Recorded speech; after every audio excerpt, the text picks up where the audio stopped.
Okay, so we have this office hour and tomorrow will be our last office hour since we're approaching our fifth and final exam.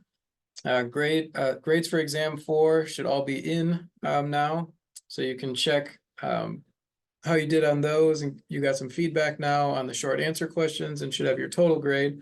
You'll feel free to reach out to myself or your TA, whoever graded your short answer. You can check the list of who's been grading your answers. If you need any clarity or you want to ask further questions about anything on the exams. I have not put the 5 points on exam 3 yet, so I still need to do that. So you can consider your current grade plus 5 additional points that will be added to it if you're wanting to try and calculate your grade. And then for exam 5, just a few notes about it. It will not be cumulative, so it's just on the last 4 modules. So it's going to focus on T19, 20, 21, and 22 specifically. Now, obviously, we've been kind of building on some topics, so you will see a little bit of overlap. So there's going to be some concepts that are similar that'll be referenced on the exam, but the content and the questions are going to be by and large based on these last 4 modules. You are allowed to use a note card on this exam. So I made an announcement about this, but it's a little different. It's not a cheat sheet, so you cannot put anything you want on there. It's something just to put equations on. And I explained that in a little more detail in the announcement and gave an example. So please check that out. And after reading about it a little bit more in the announcement, if you have further questions, you'll feel free to reach me out just to make sure you're on right track and within the bounds of that. What's allowed on that note card. And the reason being is there's some calculations on this exam that we'll get to a little bit in T20 today on some of the efficiency equations. And again, I don't think it's that important to memorize the equations, but more important how you can actually use the equations, because generally you're able to reference equations in real life, but you have to actually know how to plug things in and get numbers out of it and understand and interpret what those calculations tell us. So that's what I think is the important thing to take away. Yeah, and then our final exam is on Tuesday of next week, and that is the last day of the course. So this went quick. It's an online course. It's a half a semester course, so we're almost to the finish line. With that, that's all the announcements I have for the course. So why don't I go ahead, I'm going to share my screen and we can get right into the Cogbooks materials.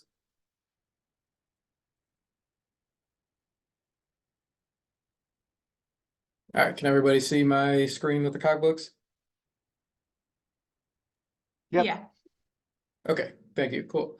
Okay, so this first one, T19, is about community dynamics and largely focuses on succession and different mechanisms of succession, observing, measuring succession, experimental evidence of succession. And they start off talking about retreating glaciers. And this example really, in kind of in a nutshell, it talks about how glaciers came out and they kind of wiped out and killed everything in the area because glaciers are large, destructive, they're cold, not really anything can grow when they're present. But as these glaciers then retreated and went away, we saw life spring up as they retreated in different stages. So it's actually kind of neat that, the ones that are furthest away from the great glaciers initially retreated, those are generally later in succession. And the ones that are closer to where the glaciers currently are, they're in earlier succession because they've had less time to actually grow because the glacier has retreated from that area for a shorter period of time. So that it's kind of a neat way to introduce, how we can kind of see an example of succession in real life. And then it gets into what succession really is. So here we have, it's a short section, but it's important because it has some important definitions for us. So if we're going to define succession, in like one sentence, we can see it here. How do we define succession?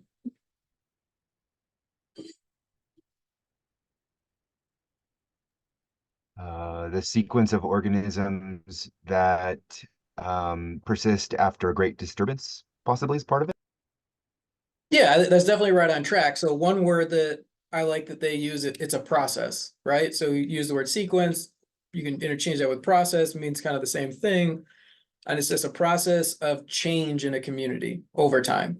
So that's the way that, and it's a change in species composition. So that's also a change in what the species composition. Um, and then it talks about different serial stages and how those are just, we can define each serial stage in a community, but they don't really go into what those serial stages are. So we're not going to be responsible for knowing what they are other than the first and the last stage, which they define as a climax community and then pioneer species. So like a pioneer community. Pioneer community or pioneer species are the species that arrive first. So they're, good at arriving to sites that have been disturbed, as was mentioned. And climax species tend to be like the last stage or the final stage in that that environment is a little more stable.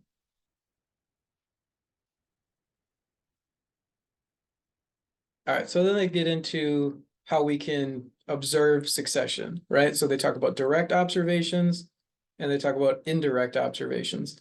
What do they talk about? Like let's give an example maybe of an direct observation.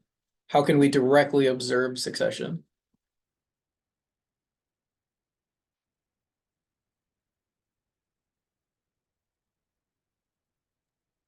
I think one of the examples given in the text was Krakatoa blew up, and then in a pretty short amount of time, there was just direct observation of like what showed up and and what quantity. Mhm.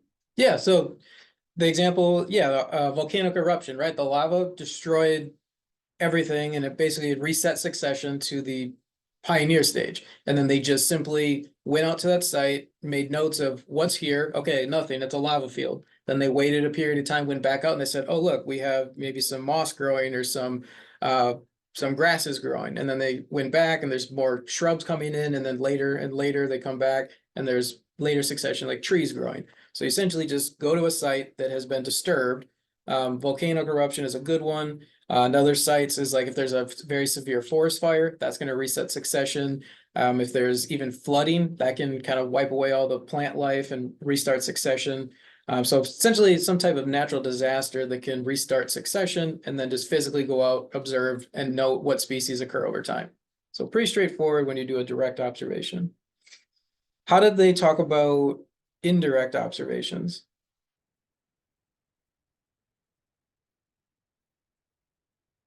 So there were kind of two methods that they pointed out, right? Do we remember what those methods were? There was something about a chrono sequence, but I'm not exactly sure what that is. And then also looking at like pond layers for pollen deposition.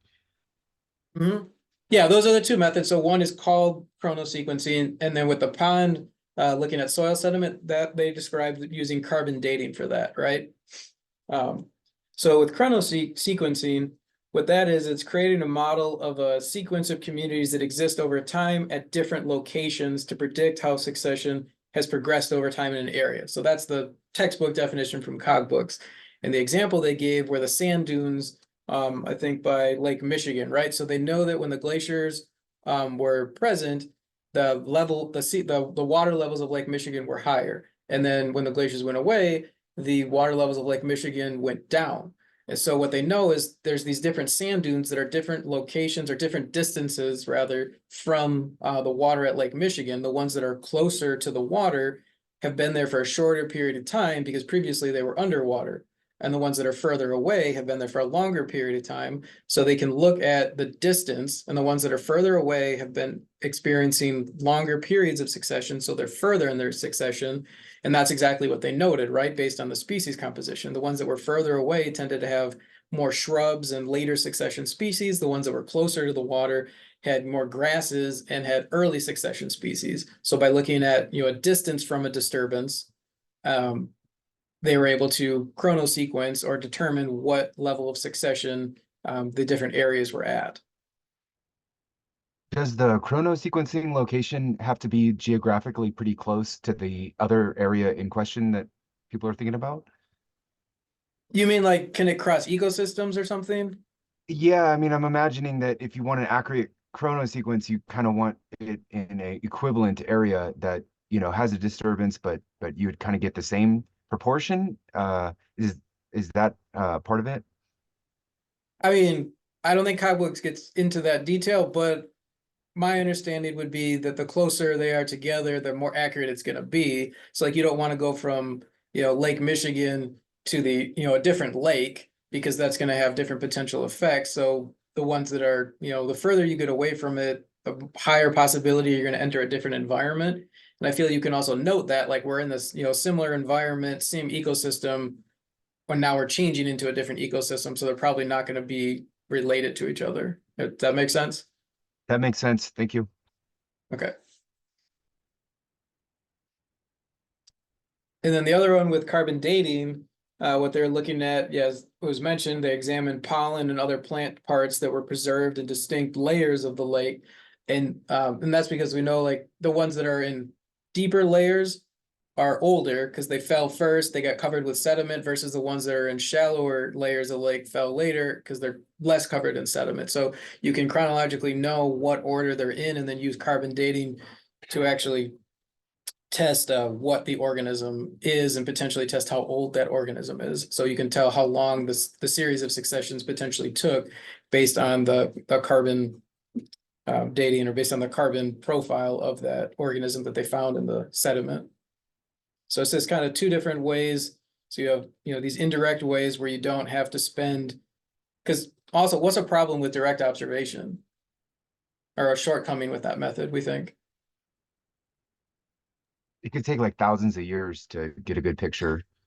Yeah, exactly. Like it takes too long. So it's definitely gonna surpass the career of, some scientists, depending on what types of success or what community of succession we're looking at. If we're looking at whole communities where we go from, you know, grass to shrubs to forest, that could take hundreds, if not thousands of years to get, to those succession levels. But they also gave this example, I think, right, with insects. So this could actually take, a week, right? Because this is decomposition succession, which is really rapid.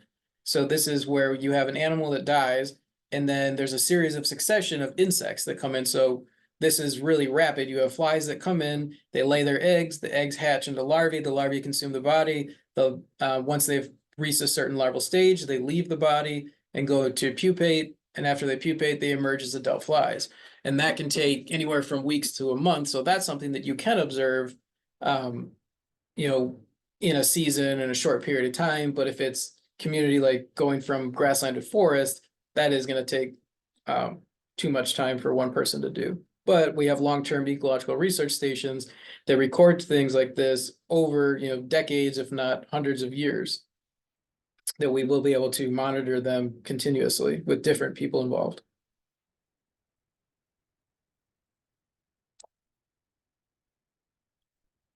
Okay, then this gets into how succession changes diversity. What we're looking at with this plot, they'd used species richness for different organisms. So on the part C down here, we have algae and invertebrates. Up here we have birds. And in A, we have woody plants. And then it's just time and months over on the x-axis. And the top two are the same scale on the x-axis. The part C is a shorter scale. Scale is not important. Right here is important as big picture. So how would we describe the change in species richness for all three of these figures over time? What's the pattern? It increases and Starting, then it increases yeah, and then sorry, like continue. plateaus and goes down. Or like I Yeah, guess starts. exactly. Yep, no, so I didn't mean to intermittently interrupt you there. Did you have anything how you wanted to finish it? No, I think that was just our lags in the all good.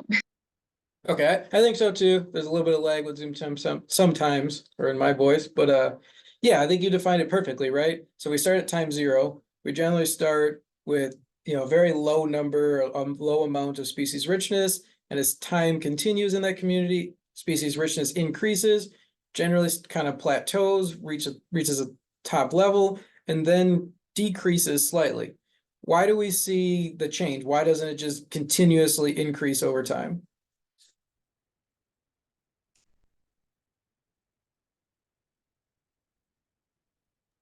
The space and other resources could be limited, perhaps. Yeah, so this is a little bit of drawing back on what we learned in previous lessons, right? So exactly, ecosystems or just regions in general are, limited by the amount of resources that are available.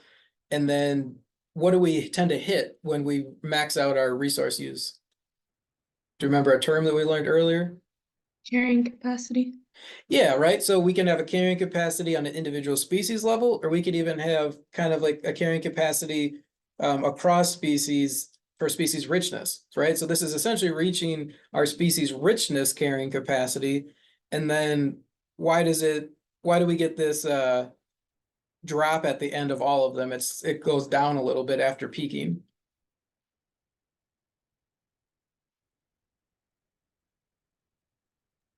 There's animals or like species starting to die off. I'm guessing it's kind of like a cycle of what we talked about in the last unit. Yeah, so certain animals definitely die off is what I'm looking for. And the reason is because maybe we slightly shot our carrying capacity with animals migrating and coming in here. And then the inferior competitors are the ones that kind of die off and don't last in this system as it stabilizes at its carrying capacity. So we think about it, maybe overshoots its carrying capacity a little bit. And when we have an overshoot of carrying capacity, we have a slight die off until it stabilizes at that carrying capacity. And it doesn't really, if time went on beyond this, we might get a little bit of a decrease, or it might continue to decrease, or it might completely stabilize depending on the community itself.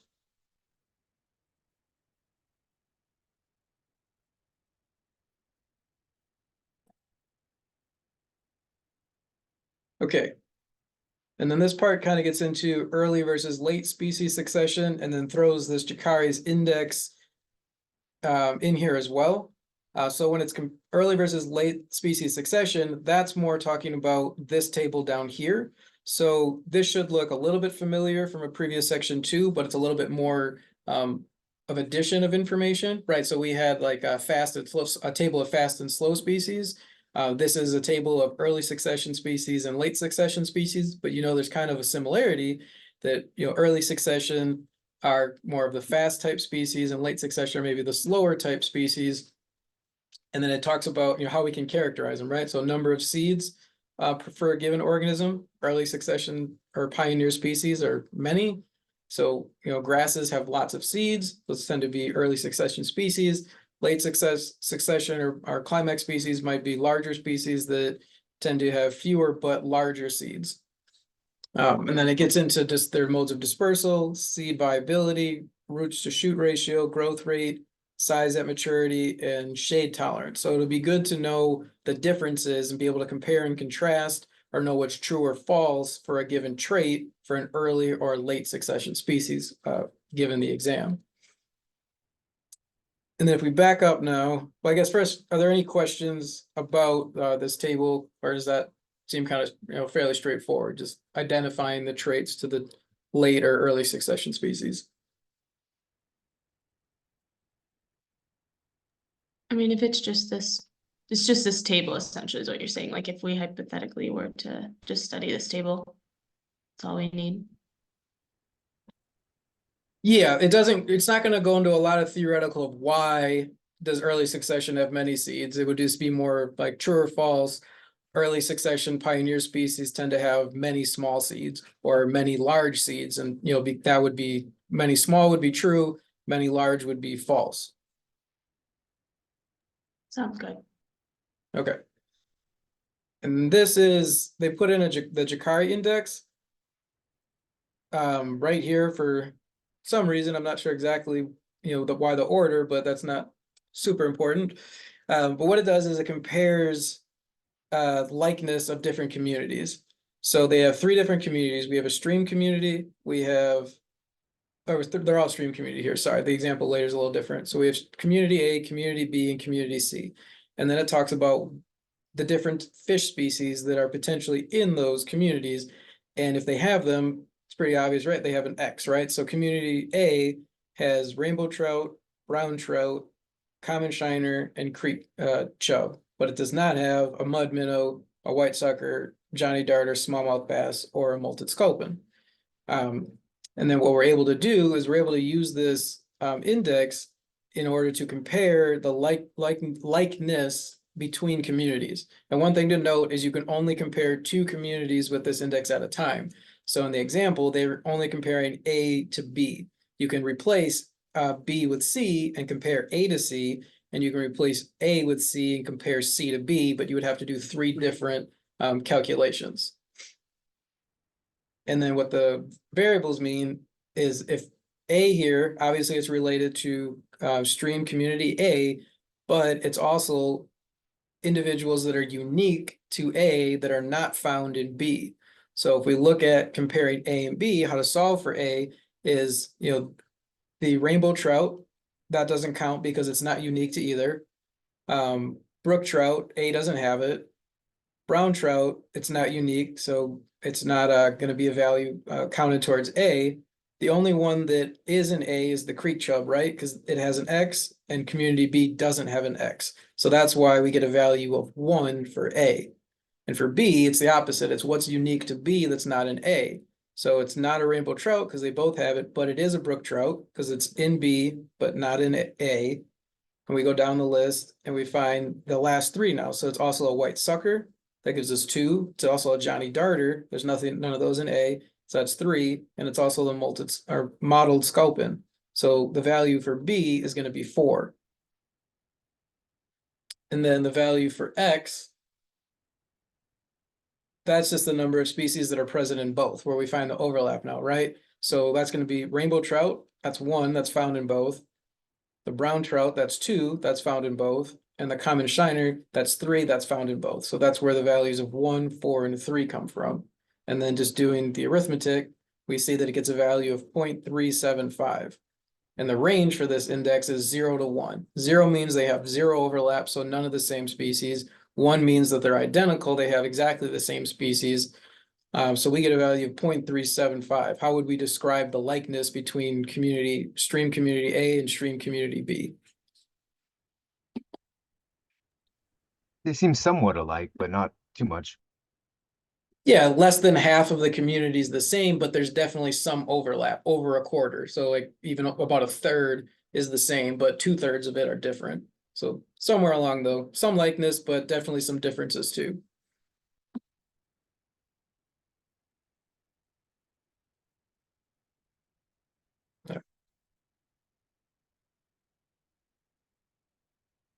And then this gets into the mechanisms of succession. So we have facilitation, we have inhibition, and we have tolerance. Those are 3 different mechanisms that they describe.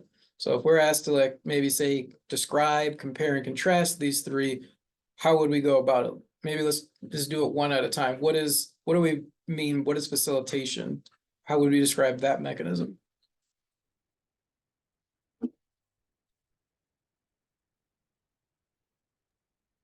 It paves the way for the future community and may even do things that are not even particularly good for itself, but benefit the next community in the seral stage, maybe. Yeah, I think definitely on track. So in the name facilitation, it facilitates the way for other species to come in to that community. So it increases in a way the diversity in that community. And one of the things it talks about is mutualistic relationships, right? So we just learned about mutualisms. So facilitation might promote mutualistic relationships, which benefits multiple species. So it tends to have kind of a positive effect on that community as far as diversity. What about inhibition?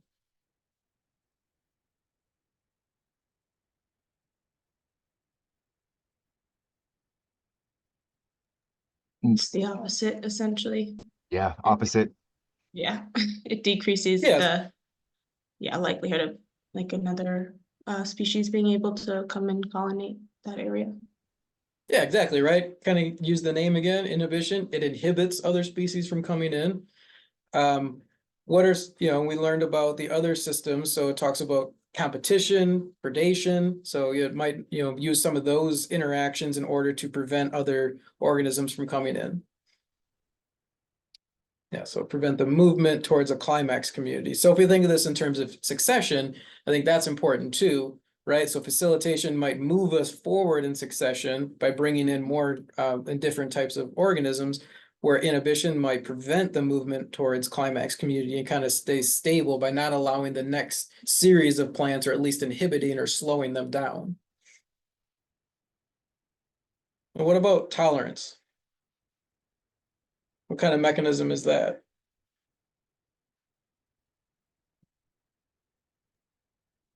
This one seemed like it was like it can establish itself even in difficult environmental challenges, and it can disperse itself well, maybe. Yeah, so dispersal is going to be important, right? So the probability of which a species can become established depends on its dispersal and its ability to persist under physical conditions in the environment, like you said, the extreme conditions. So these two, we talked about, alter the environment a little bit, right? Facilitation might alter the environment in a positive way to bring in more species and speed up succession. Inhibition might alter the environment in a negative way that slows down succession, where tolerance, that one's really not going to alter the environment, right? It doesn't usually do a positive or a negative. And it depends on the species' ability to tolerate more extremes, like early pioneer species. They're less likely to like be able to potentially stay though, right? Or I feel like I Well, remember something about that. it depends, right? Once a tolerant species gets established to an environment, then they're more likely to stay, right? Because if you get a shade tolerant species that goes into an old growth forest, like a fern, that might, ferns aren't in a lot of environments, but when you do find ferns, there's a lot of them around that area. They become established in that area, but it's hard for them sometimes to become established. I see.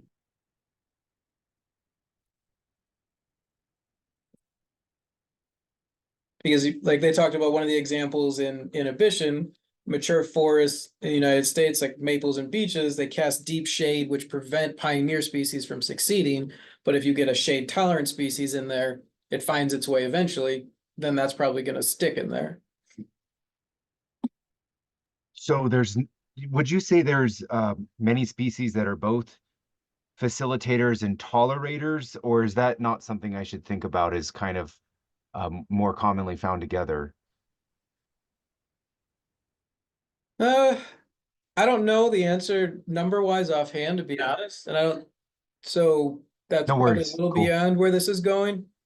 Um, but thinking about how they would have relationships together, like we just Yeah. described how a tolerator could work with an inhibitor, that's definitely a good way to think about it. Or how, what are some examples of facilitators and how does that lead to succession, and what do facilitators do to benefit other, later succession species from that to come in? How do they alter the environment in a positive way, and how do inhibitors alter the environment in a negative way? Awesome. Thank you. Like, yeah, those are like the big conceptual concepts that I think are what Cogwix is getting at here.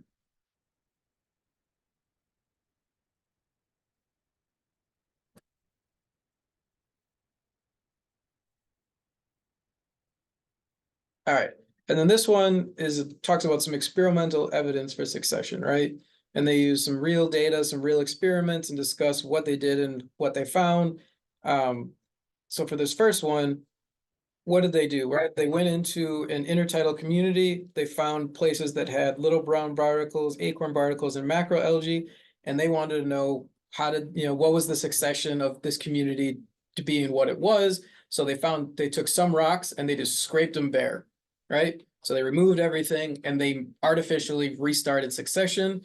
And what is the general pattern that they found right here? So this is time on the Y, or the X axis rather, and then the rock cover by species in the different lines and colors on the y-axis. So I start here at 1983, and they did it for 4 years. What's the pattern that we see with these three species? Who is likely the pioneer species?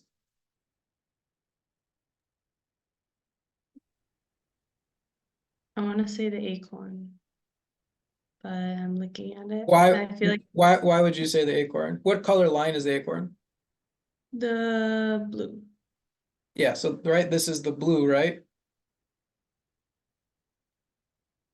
So Yes. The Who- red one who had is this- little brown, right? yeah, the red one is little brown. And we're asking But- about pioneer species, right? Oh, yeah, my bad. Okay, but that's fine. But now let's talk about the why. So Why? why would it be the little It's brown not- and the red line? Well, because I'm assuming because the population is going down with the red line versus like if the acorn is the um climax species, it's going up with the trends of the macroalgae. So I think you definitely hit on some key points. And maybe to clarify, the reason that I'm thinking that the little brown barnacle is the pioneer species is because its population goes up fastest early on, right? So it comes in early at higher numbers. The acorn barnacle, is there, but not in high numbers. But then eventually the little brown barnacle goes down in population size, right? And the acorn barnacle goes up in population size. So that maybe is a later, it has success at a later succession level. And the little brown barnacle has success at early succession levels and then less success at later levels. And then the macroalgae, that comes in even later, right? It really doesn't do anything until both of these populations get to a certain size, and then it starts to grow more so as the acorn barnacle continues to grow. So it's a very, very simplistic model of succession here, but it still shows kind of for three species, if they're restarted, what is their change in population size over time? Who comes out first? Who comes out later? And in what numbers, right? So does that make sense of what they did in this study and what they were, kind of got out of it? So just a quick question, like hypothetically, if we were asked a question on this, would it be more so like reading the graph and being able to tell you which one was the climax versus, or like the, sorry, why am I blanking? The pioneer? Pioneer species, yeah. Yeah, so you would, if you were going to be asked something on this particular example, you would be provided the graph, and then you'd be asked questions on interpreting it, and you might get because it's ecology, it's not perfect, it's a little messy. You might get what is the most likely pioneer species, what is the most likely climax species, something like that. Okay, cool. It's possible this could be turned into a short answer question too, like, and that would just follow, it could have those questions and then say why. And as we just, described, it's likely that this was the pioneer species because it populated in higher numbers early on and then decreased in numbers as time continued. So it's an early species that did well, and later when the other species came in, it didn't do so well.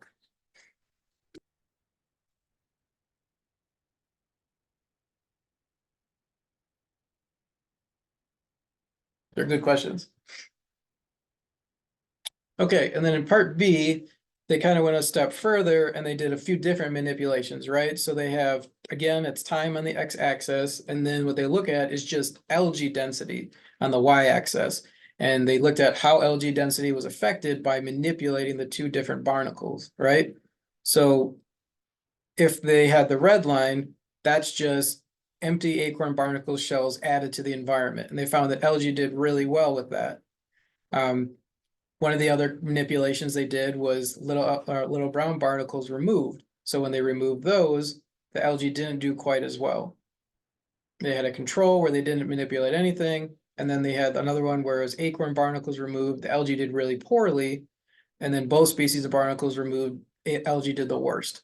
So what are some of the takeaways we can get from this plot? We can do it kind of one line at a time or overall patterns or.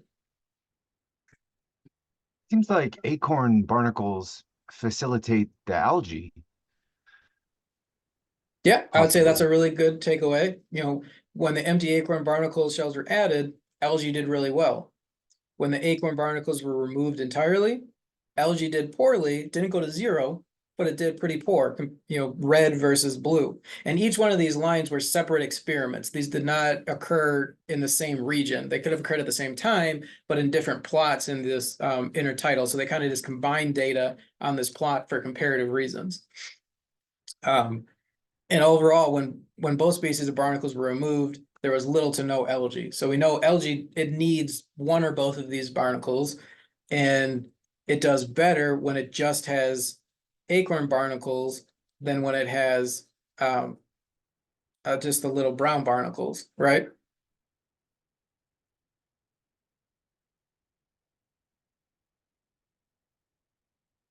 And it does better when it's just the empty barnacle shells added. So as was stated, the acorn barnacle shell or the acorn barnacles here are going to be more important for algae than the brown barnacles, but it can live, algae can persist with both of them. But it really can't persist with neither. So, or with them both gone, I should say.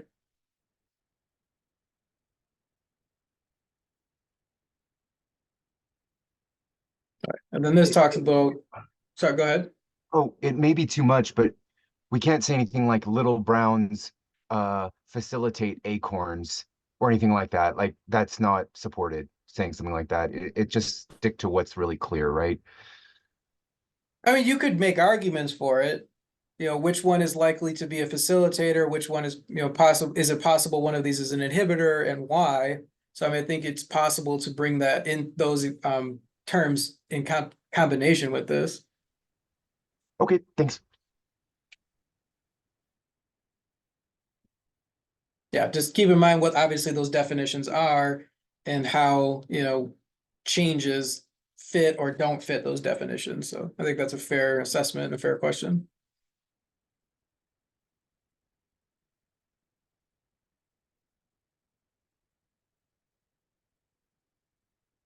Okay, and then pretty much wrapping up the section, it gets into climax communities, right? And we said climax communities tend to be the late stage succession communities or the final stage in succession.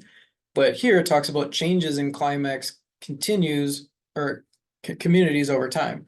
So that kind of doesn't fit. Like if it's supposed to be stable or the final stage, how are we having changes in a climax community over time? Do we remember how they describe this?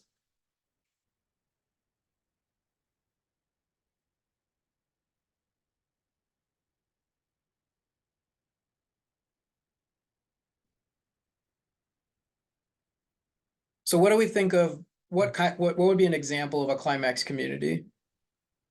Like an old growth forest. So large trees, right? So when it reaches large trees, do those large trees, are there different kinds of large trees, I should say?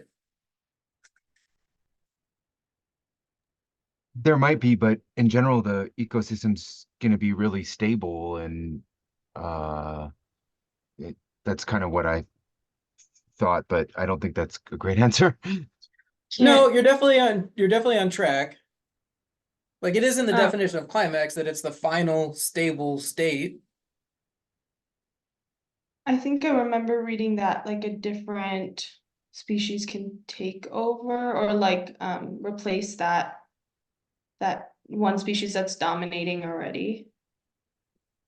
Yeah, so if we have large trees and then some abiotic factor of the environment changes slightly, we might get a change in composition of which large tree it is. If it's certain trees that can tolerate, if it's getting a little drier, you know, more drought tolerant large trees might shift into that's the final state. And or if it's a little bit more rainy, you might get more rain tolerant or moisture seeking trees that are they're still going to be in that community of large old growth forests, but the composition of what makes up the actual large trees may change from time to time if the community, if the environment changes a little bit. That's kind of like going through an alternative stable state or something like that. Yeah, I think that's a good way to think about it. If we were to change from like a deciduous to a coniferous forest, that could be considered an alternative stable state, I think.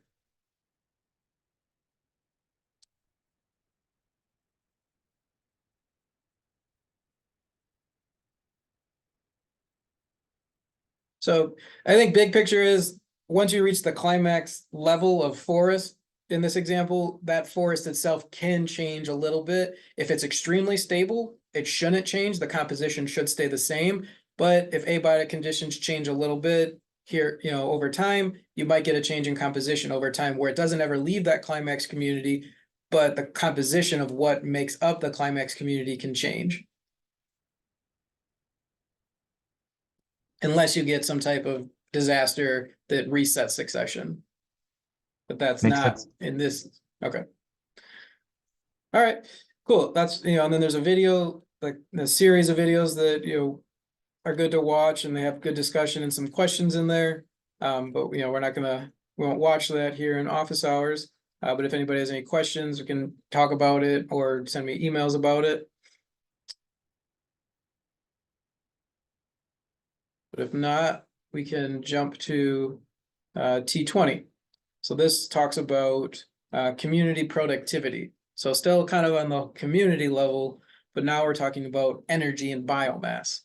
And again, they kind of open up with a real world example. So we call it worming your way into an ecosystem. And this is just really about large earthworms that were not very common in northern parts of North America due to, I think, largely the hypothesis is that it was due to glaciers kind of destroying a lot of life. And then these worms were pushed down essentially into southern warmer environments, but now they're moving their way up naturally northward because it's getting a little bit warmer with climate change, but also they're being introduced because what do people like to use worms for? Fishing. Yeah, fishing. And sometimes, unfortunately, anglers will, when they're done fishing, dump their bait in the water or dump their bait on the land or throw it in the trash, and these worms are getting out. So, they are moving north on their own due to abiotic factors of the environment, but they're getting a little bit of assistance by humans. Are these worms, are they doing well for these northern forests, or are they hurting these northern forests a little bit? Hurting. Yeah, I would agree. And how do they describe that in cogbooks? They kind of say that the energy is being like reallocated to these worms rather than dispersing to all the different organisms, whether that's like fungi or small lizards who eat insects that either hide in the fungi or rely on the fungi or stuff like that. Yeah, does anybody want to add anything else? You definitely hit some key points. Just I'd underline what Laura said. It reduced a lot of leaf litter and also kind of I think something like either aerated the soil so it made it more likely for invasive species to take hold or something like that. Yeah, so it's a new competitor in the area for energy. So I think big picture is what they're getting at here. And what it's doing is it's eating a lot of the detritus on the forest floor that would also be food for the fungi, that would also be food for soil insects. And so it's reducing, energy availability and food sources for those organisms. So it's reducing their populations. And then it's also having, indirect effects like we saw with the last exam.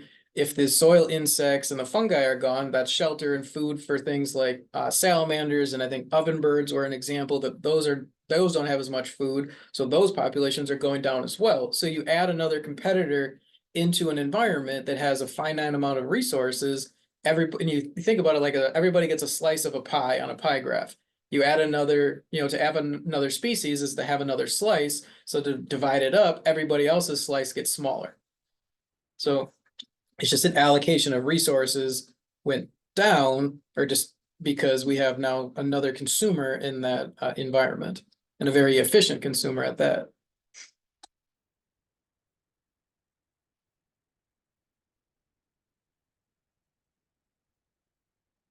Okay, so then here they start off with defining primary productivity, and they give us an equation that net primary productivity equals gross primary productivity minus respiration. And this will make a little bit more sense when we get into some of the calculations, because respiration is basically the energy taken to absorb and digest food in our system. So in order to absorb energy, we have to use energy. So there's we lose some of the energy we take in just by absorbing it and digesting it. But how do they define gross primary productivity and net primary productivity? These are rates, right?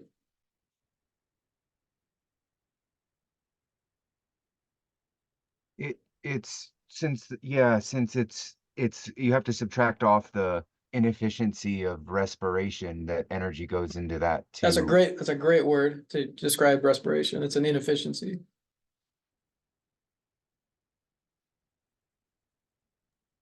So that's kind of part of what I thought at least. But Yeah, so I mean, just from Cogbooks itself, right? Gross primary productivity is the rate at which energy is captured and assimilated by producers in a given area.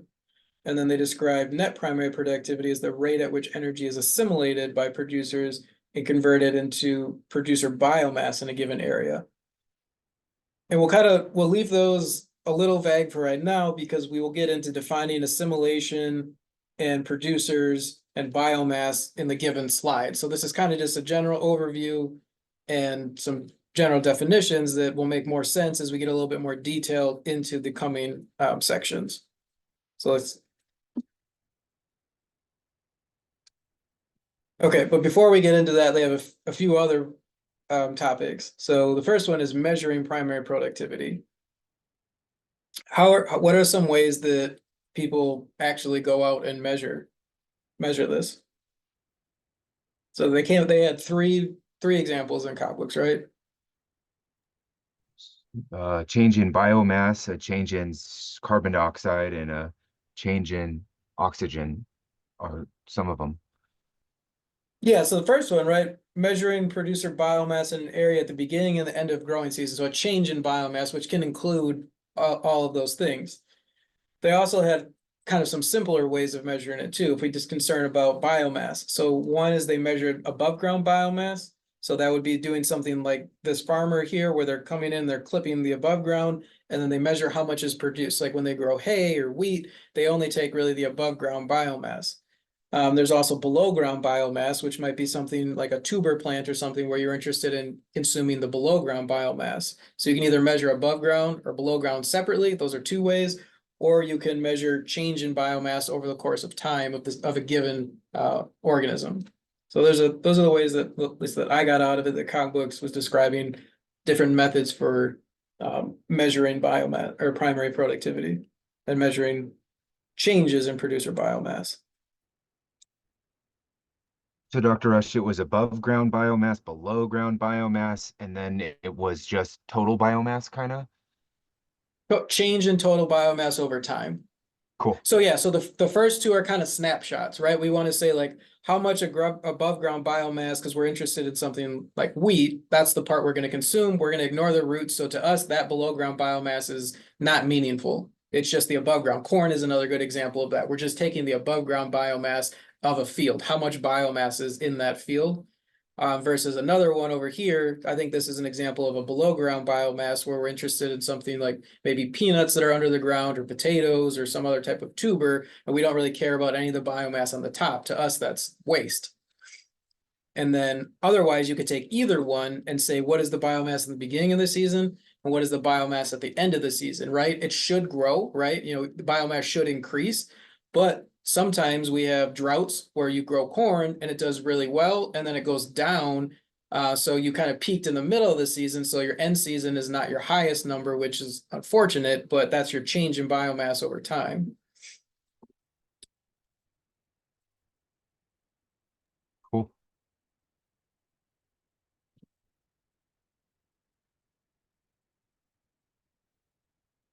So then they talk about secondary production. And this is where we get into egested energy and assimilated energy. So let's define these and discuss what they are. What is egested energy?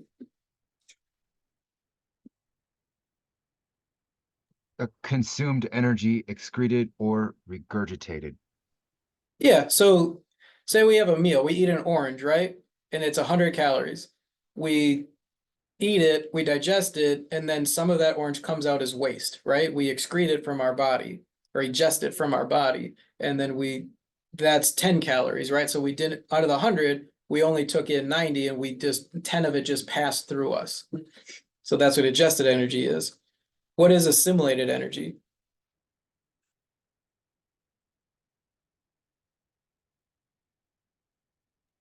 Okay, I have a really random question, kind of in regards to adjusted energy, just out of curiosity. When I guess we look at like calories in something or whatever, for example, is that typically incorporated into that? Do you know? I don't believe so, but I'm not 100% on that. That's a good question. Does anybody else in the group know that? Like you're talking like when they put food calories on labeled calories Yeah. on food products. So if something they Mhm. said this is 130 calories, I doubt it because everybody's efficiency is a little different. Some people absorb certain types of foods and calories at a higher rate than other people, and other people pass a lot more calories and don't absorb food very readily. So I would say I doubt it, but I'm not 100%. Unless anybody else has any knowledge or insight on that. I don't, but I think that's an interesting question. Because Pretty cool. because the way they measure calories is they burn it. So it's like how many burnable calories is this food source worth, which makes me think it doesn't have anything to do with how much you'll absorb. I think it's how many it just contains. Yeah, definitely, because everybody's different, and also probably foods are different on how much efficiency they are, like fats or sugars or something, even if they're the Mhm. total starting energy. Yeah, and calories doesn't mean zero biomass, right? Because you can buy food that has 0 calories and consume it. Like that doesn't mean you're not taking anything physically in. It just doesn't have a combustible component to it. And I don't remember enough on how to describe a calorie to feel comfortable keeping describing it. So I'm going to stop. Sorry. I don't want to No get You're anybody worries. good. the wrong path. Your unit of energy. Good, good, good. Yeah, we'll leave it at that. It's a unit of energy for sure. That's loosely associated with fats and yeah, I said that's not important for this either. So it's a good question. Appreciate the insight, but I honestly I'll leave it at that. I don't know any more than that offhand. I'd have to look some more stuff up. No worries. But okay, but back to topic with assimilated energy. So if adjusted energy is the amount of energy that we excrete is our waste energy essentially that we don't absorb, assimilated energy is the opposite. It is what we actually absorb. So back to that orange example, if we have maybe instead of saying calories, I should say joules because that is what the examples are all in. The units of energy are in joules. If that orange is worth 100 joules, we eat it, we digest it, and then 90 of those joules stay inside of us and go towards like growth or inside, usefulness inside our body. That's assimilated energy. And then the 10 joules that leaves our body, that's the adjusted energy. So the higher the assimilation efficiency, which we'll get to, the more energy stays in the system. The lower the assimilated energy, the more energy gets wasted or passed.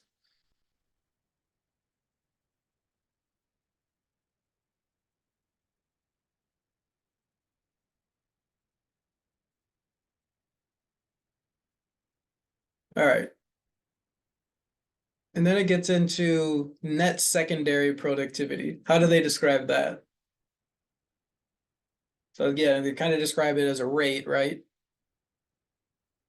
I was a little Um, confused because it said rate of biomass accumulation of consumers in an area. Is that like a specific trophic level? So that might just be measured over a given area. Like in this pond, the net secondary productivity is X joules. In this other pond, it's, 2X joules. Ah, So I think I it's know it's that it's location specific. So go ahead. I know that it said it is dependent on primary productivity, but past that, I kind of also was a little confused. Yeah, because it talks about it increases in net primary productivity are positively correlated with increases in net secondary productivity. So if you have a lot of producers and a lot of energy out in one area or at one trophic level, going to the next other area or the next trophic level is going to be also generally high, like they're correlated. And that's what this plot is showing here. So terrestrial net primary productivity and terrestrial secondary primary productivity, it's lower because it's the second tier in the measurement because we lose energy as we go from one level to the next. So that's why if you have a value at about, what is this, maybe 110, It's a value in the second tier, it's 0.1.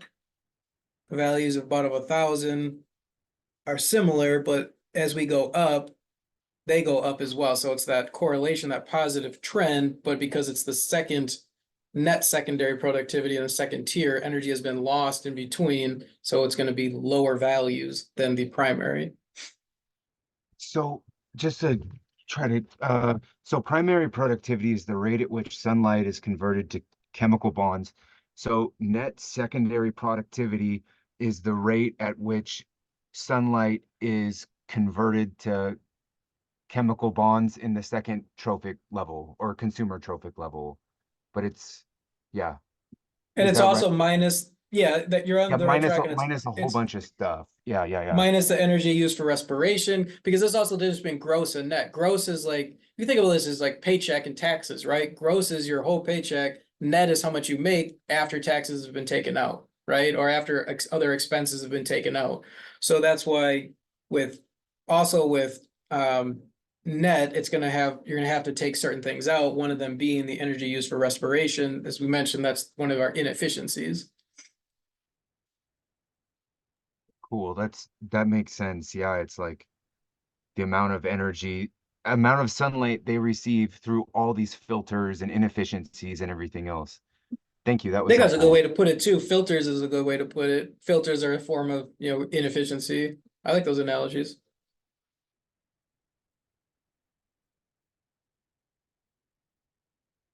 Okay, then let's talk about some global patterns of primary productivity. So for this, it's just kind of showing like two different, we have a map with a scale, and then we have actual units down here. So with net primary productivity, so how productive, how much energy kind of is produced and available in a given area, it shows us differences on land and differences in the ocean. So we can see in Arctic regions, that's land, it's going to be this whitish, gray colors, it's going to be pretty low productivity. In more tropical areas like the Amazon rainforest, or over in Africa where there's some tropical areas too, or in the Indonesian islands up here, we're going to have higher levels of net primary productivity. But in the more desert regions too, that's going to be much lower production, or more frozen areas up here, you're going to have lower levels of net primary productivity. So that's kind of just like a general pattern and just where we can find high and low levels of this net primary productivity. And then they break it down by ecosystem types, right? And they even further break it down by terrestrial and aquatic. So if we're looking at all of these together, both terrestrial and aquatic, where is the greatest net primary productivity? Aquatic. I would agree. Specifically, out of all of these places that it lists, which one within the aquatic is the highest? Oh, sorry, swamps and marshes. No, you're all good. Yeah, it's leading us there. So yeah, so swamps and marshes, I can't highlight it, sorry, because the bar is the furthest, right? Where are we going to find the least amount of net primary productivity according to these charts? In the desert. Yeah, so right, so extreme desert, desert scrub, tundra really low, and that correlates to the areas that we talked about up here. Open ocean. So even the open ocean is massive. Why would it have really low net primary productivity, do we think? Maybe it's a nutrient desert or something like that. Yeah, there's just not a lot of nutrients floating around, so there's not a lot of productivity, right? I mean, a lot of the open ocean, it's over really deep areas, so there's no plants that are able to photosynthesize and produce, growth and life there. So it's just basically what's ever floating out there.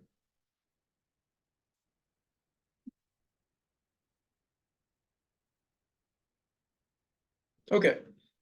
Then the next part moves into explaining how only a small fraction of energy flows between trophic levels. So this builds on what we've been talking about. It's kind of a slow build, I think, through this module, but it does seem to come together towards the end. And we get a specific example here with trophic pyramids with 3 different trophic levels. And it's an aquatic system. So we see we have a bunch of producers at the bottom level, and that makes up 86% of the energy essentially. And then as it goes to the next level, there's only 11.5%, and the next level is 2.4%. So why are we seeing this pattern of reduced productivity or energy as we go up in trophic levels? I think it's because of all those inefficiencies we talked about earlier, like egested energy and respiration and all these other things that, and then also like primary consumers have to actually find the producers, so they don't always find them either. Things like that, maybe. Yeah. Yeah, I think that's exactly right on track, and you hit a lot of them, the points, right? So maybe one additional point to that is efficiencies for like assimilation efficiency, right? So these primary consumers are eating the producers. If they have a assimilation efficiency of 80%, that's pretty high, right? They're absorbing 80% of that meal, but 20% of that meal is lost. And then these primary consumers are eaten by secondary consumers, and only maybe 50% of that 80% of the original is retained in the system. So every time there's consumption or we go up a trophic level, there's waste that's not maintained. And depending, so as you go further and further up, more and more is lost and less is available and remains.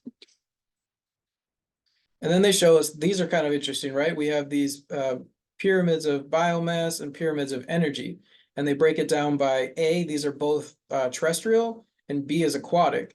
And in terrestrial, they mirror each other, right? So energy, percentage at each level versus biomass. So producers are very high in energy and very high in biomass compared to primary consumers, secondary consumers, and tertiary consumers.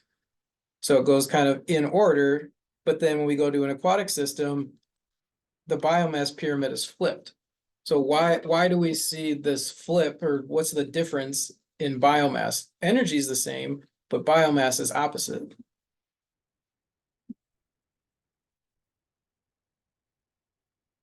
It had to do with that uh phytoplankton are quickly consumed like really fast. So they moved up the trophic level from producer to primary consumer really fast, seemed like. That's one great point. Who are you said it's like phytoplankton, and I think algae was another example. Those are the types of producers in aquatic systems. Who are the producers in terrestrial systems? What kind of organisms or species do we think about there? Like trees and grasses, maybe? Trees is definitely a giant producer. And how is phytoplankton and algae different than, say, a tree? What are some differences in their life history traits? For trees, like there's less of the or I'm guessing it's because like things like bark and stuff like that can't be used by the animals. I mean, I guess it can. I don't know. We're just talking biomass here, right? If we're converting biomass of a tree to algae, is there a difference? Super fast life history. Yeah, so super fast life history, so they're on the fast spectrum, but a tree is also, what I'm trying to get at is a tree is massive, right? The biomass is huge and algae is tiny, right? So 1 to 1, their biomasses are astronomically different. Also think of like longevity, and this gets into what you said, Graham, earlier. Trees take a while to be consumed by organisms, and they don't often die, right? Organisms can eat off of trees without killing them. Sometimes they do overgraze them and they do kill them, but sometimes they don't kill them. So they have longer lifespans. Um, so they remain in the system for a longer period of time, versus things like algae and phytoplankton have really short lifespans and a lot of turnover, and they get eaten and consumed really fast. So that's why the biomass difference is massive between terrestrial ecosystems and aquatic ecosystems. The biomass actually grows in the opposite direction. That's interesting. That makes sense.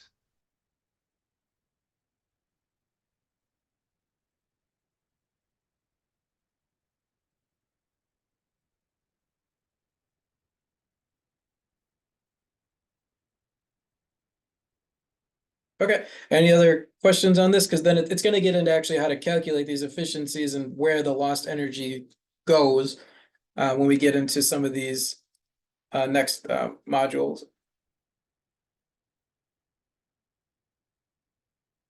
Okay, so when this is a kind of reverting back to when I talked about the note card, these are the calculations that I would, recommend putting on there and what they're meant for, like these energy efficiencies. Because you will have to do some calculations on the exam using these types of efficiencies. And we'll get into what that looks like, what information you'll be provided, and what information you'll be expected to produce. But for now, let's just start with what they are, going through them kind of one by one. So this first one, they talk about a consumption efficiency. How would we describe a consumption efficiency in words?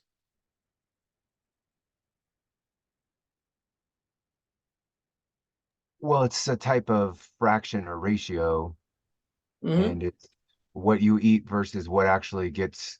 No, that's not what it is. It's how much of the previous trophic level got consumed.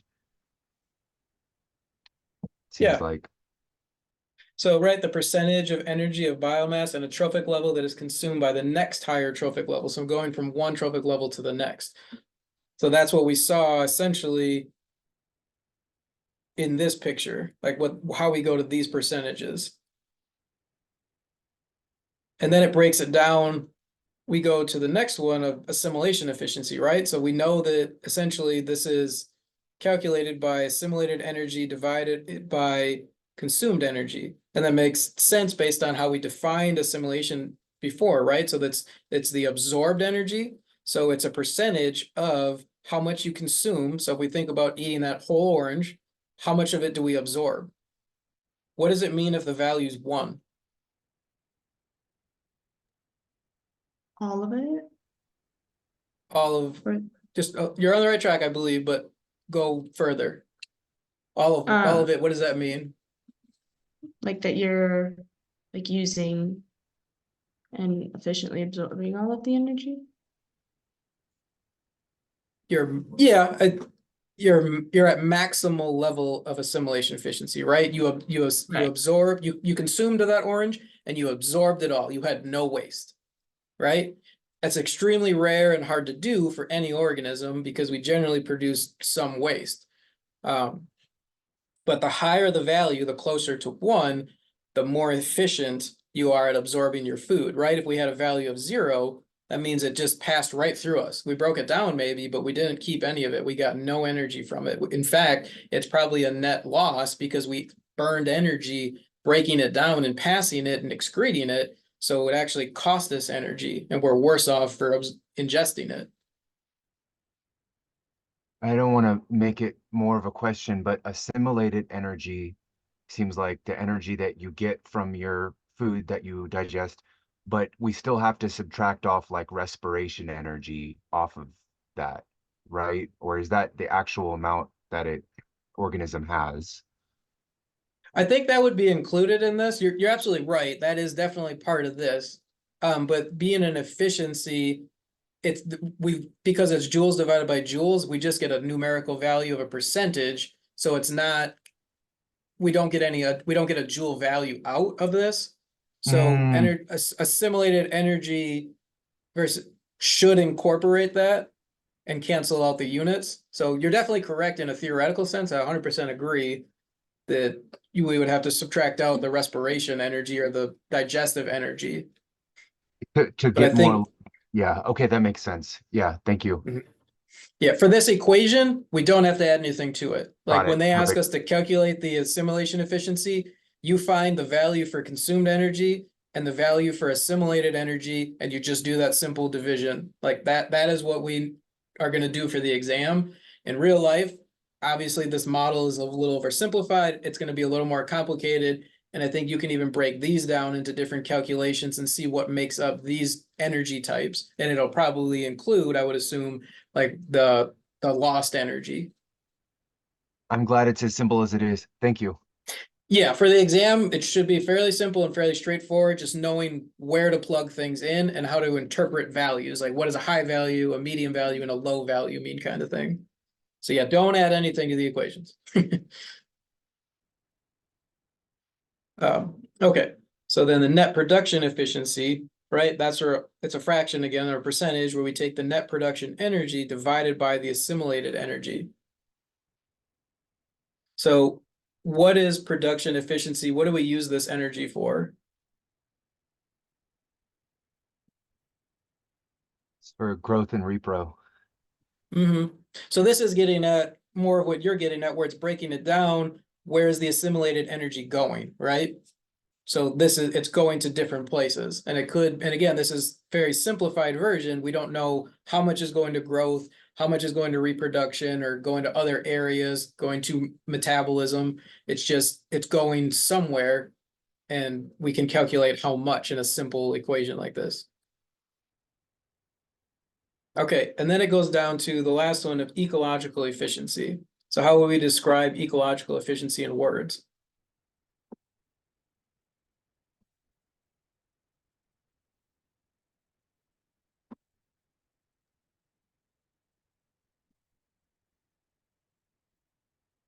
So it's a percentage again.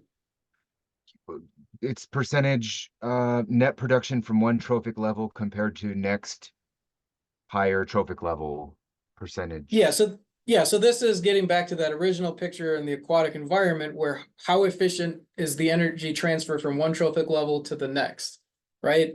And the more efficient it is, the more energy is conserved and the higher it can go into more and more trophic levels. The lower the number is, the less efficient it is, and that's what's going to restrict how many trophic levels an environment can have. If you drop a ton of energy from 1 to 2 to 3, you probably can't have a fourth trophic level. But if you retain certain amounts of energy, you might be able to have 5 or 6 trophic levels in that environment. So the ecological efficiency, again, that's going to be the determining factor of how many trophic levels an environment can have. And then the second part down here, it does a good job of kind of breaking it down to show how you can bring in all of the variables and how they're related. Don't worry about calculating this box right here. Just understand it somewhat conceptually. I think it's pretty complicated. And then they don't actually give an example of how to do this. They'll give examples and activities of all these other ones one by one, which is what we'll be responsible for in the exam. But this is just conceptually showing how you get ecological efficiency through the consumed energy, the assimilation energy, the net production efficiency to convert it into net production energy, ultimately divided by net production energy from the next trophic level. So I don't think it explains it, in enough detail to really hold you accountable for it. Okay, let's get into some of the, I think, calculations now. So this is going to be what we have here, and this is exactly what you would see on the exam. You're going to get some sort of table that has different ecosystems. And I think this is supposed to say lake ecosystem. It's missing a word. It's just call it ecosystem 1, ecosystem 2, and ecosystem 3 for what it matters. And then it gives us some values, right? It gives us net production available in lower trophic level in joules, and everything again is going to be in joules. And when you do a joule divided by a joule, cancels out the units, and that's where we get the fraction or the percentages without any units. And then it also gives us consumed energy, assimilated energy, and net production energy. So if we want to calculate all those efficiencies, right, the first one is consumption efficiency. And that is, by definition, consumed energy. And this is going to be for the terrestrial ecosystem. So consumed energy, we can find that value right here is consumed energy. It's 250. That's what they plugged in, divided by net production energy of the next lower trophic level. That's this top box. So we have 200, which is 1,000. We have 250 divided by 1,000 is 25% or 0.25. So the consumption efficiency in this terrestrial ecosystem is 25. Right? It ranges from 0 to 1 or 0 to 100%. 25%, we would say that's not very efficient. So they're not consuming at a very high efficiency. But then for assimilation efficiency, again, it's just a simple plug and chug again, right? We just have to know what that definition is. So assimilation efficiency is assimilated energy, which we're given, it's 120. Divided by consumed energy, which we're given, which is 250. So we have 120 over 250 is 48%. So assimilation efficiency isn't terrible, right? They're absorbing half of what they're taking in as food in this environment. But on the other hand, they're losing half their meal. So it's not, the greatest either. And then net production efficiency, same idea, again, plug and chug kind of setup. So it's net production energy. That's this one up here, which is 50, divided by assimilation energy, which we have up here, which is 120. So 50 divided by 120 is 42%. And then for the last one, the ecological efficiency. So that's the net production energy of a trophic level, which is up here. Net production energy is 50, divided by the net production energy of the next trophic level, which is 1,000. So 50 divided by 1,000. So the ecological efficiency is only 5% in this system. So it's not a very ecologically efficient environment.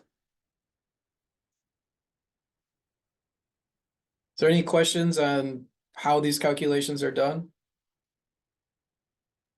For that last one, so we just like essentially ran through this whole thing for the system one.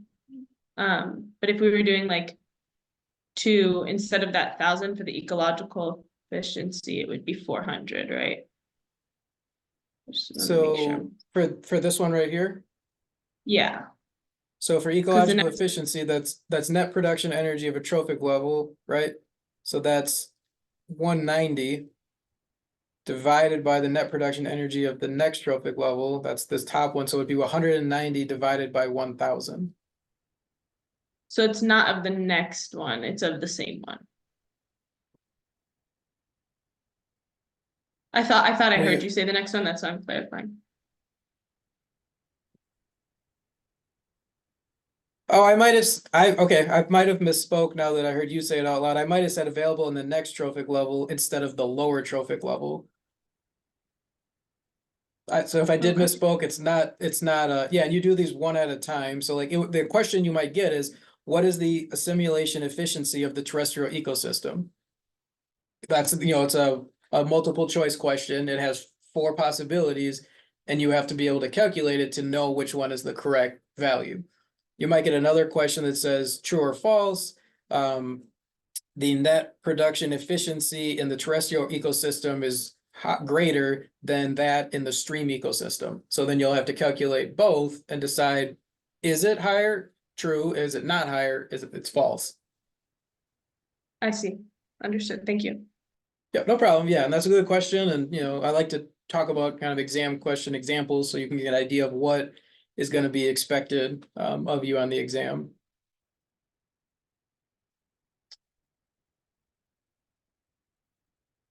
Good.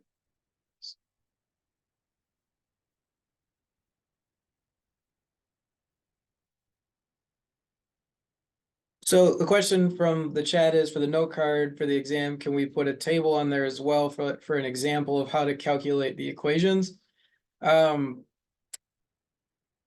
I'm going to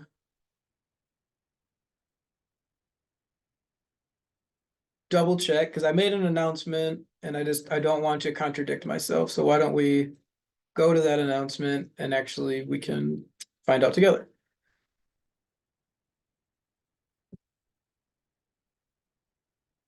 Okay.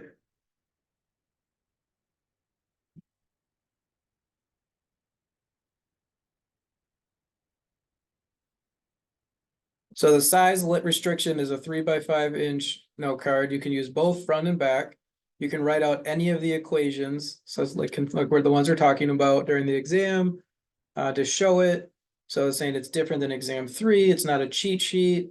So how I've explained it is, so to answer that question, no, you would not be able to put a table on there for an example. You would just be able to write out this right here, like consumption efficiency equals consumed energy divided by net production of the next lower trophic level. And I don't think that a table would be, absolutely necessary because you just basically have to find this phrase or these words in the table and then replace the words with the numerical values. So for consistency, no, you cannot put a table on the note card. Yeah, no problem, but good question. Okay.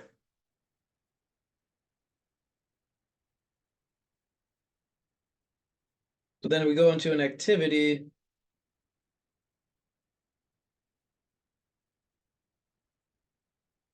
Hold on 1 second, sorry.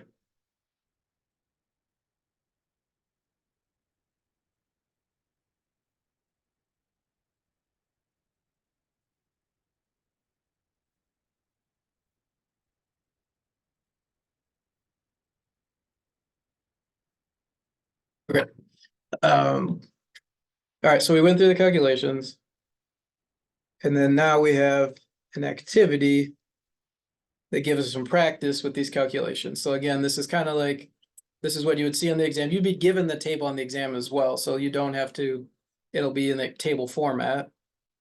And then it's asking us here, calculate the efficiencies using the data for the terrestrial ecosystem. So essentially, in this activity, it's just a repeat of what they showed us.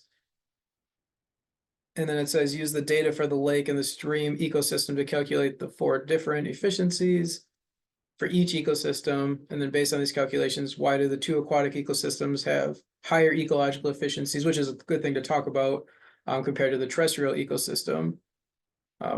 So let's go to the feedback.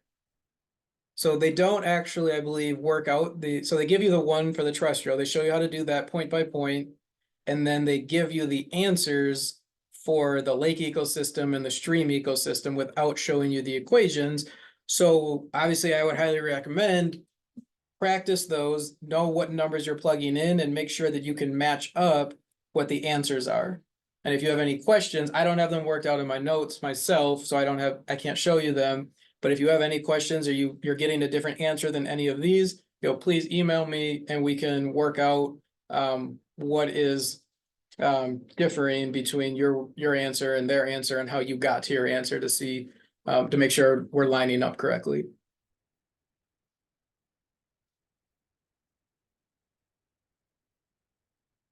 And then when it's asking, then this table here, it's giving us this isn't really part of, I didn't understand how this fit in fully. Like I understand what it means, but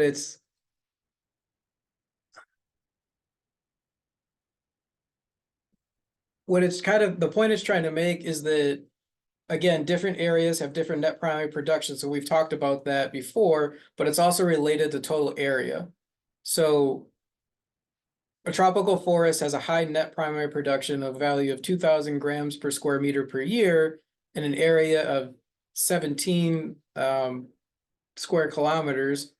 So its total production and the value would be 34. So the units aren't going to be vital. That's not something that you're going to be tested on. But the point of these tables is that you might have high productivity and not a large, in a medium-sized area, and your total production is pretty high, versus you might have something like, where is it? The open ocean, you have, a huge area. So you would think that maybe your total production would be high, but your productivity, the net primary production, is relatively low compared to like a tropical rainforest. So the total production is only going to be, 41. It's not going to be very high.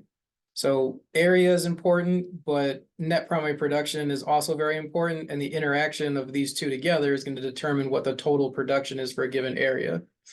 So this kind of gives us a little bit more information than what we looked at on a couple of pages prior, where it showed what's the most productive areas and what's the least productive areas, and talking kind of about why. So this is, yeah. So are there any questions, I guess, on these calculations or on these tables?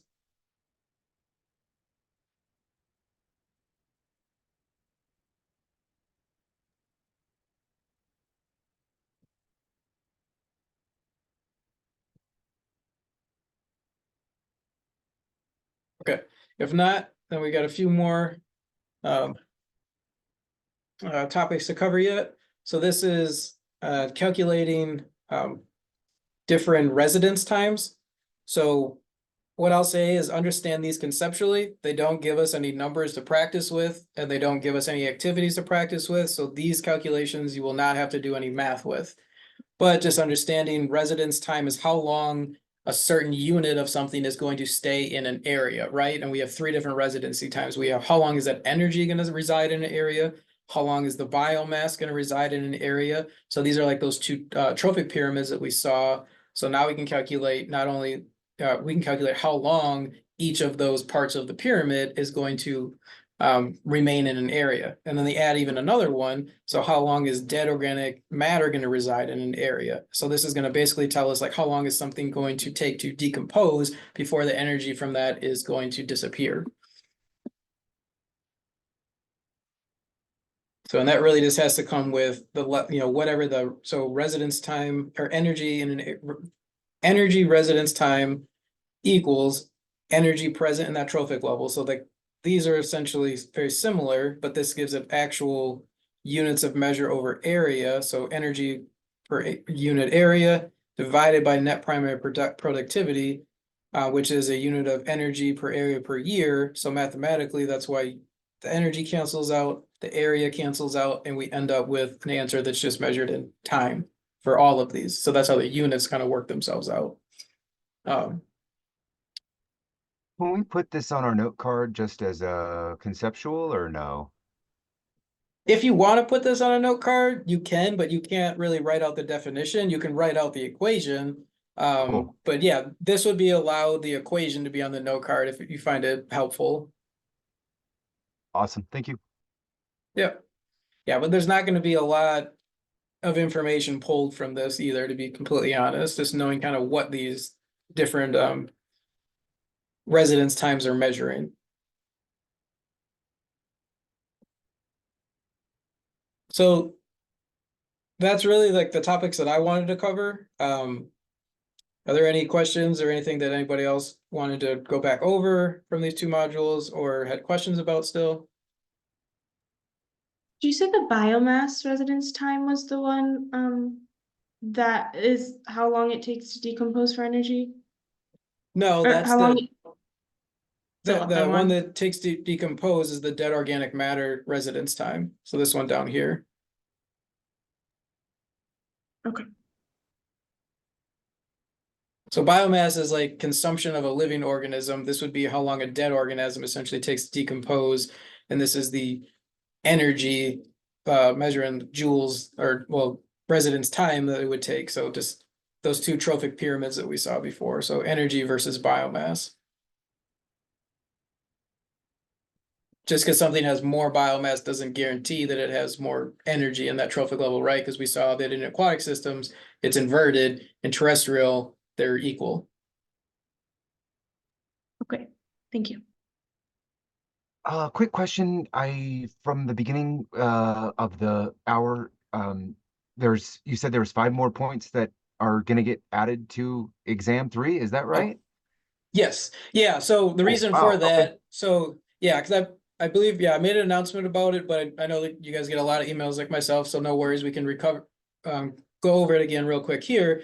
Yeah, exam 3 was the one that we had issues with cogbooks. So, I think that added some undue stress to people, which, wasn't fair necessarily because of, or not cogbooks, rather, honor lock was the issue. So that was something that was out of mine and everyone else's control in the class. So I think to be fair, to kind of recoup if people were overstressed because sometimes it took longer to get into their exams, they got kicked out. Stress isn't good for taking an exam. I feel it'd be fair to give a little something back for that exam. So everybody will get 5 points added onto their exam 3 scores.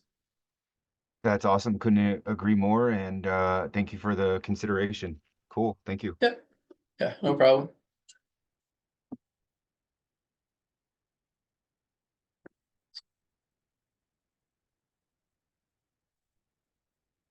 Okay, if there aren't any other questions, we can go ahead and call it a session for today, and then we're gonna meet again tomorrow. We can go over the last 2 modules during that and ask any other questions about the final exam or the total 4 modules. So I'll go ahead and stop sharing and just thank everybody that came on tonight and participated. So I'm sure as usual, your classmates that will watch this later will appreciate the discussion that created. Thanks a bunch, Dr. Rush. Big help, and Yeah. hope you have a great rest of your day. Yes, Yeah, no thank you. problem. Hope everybody has a good Bye-bye. night too. Bye.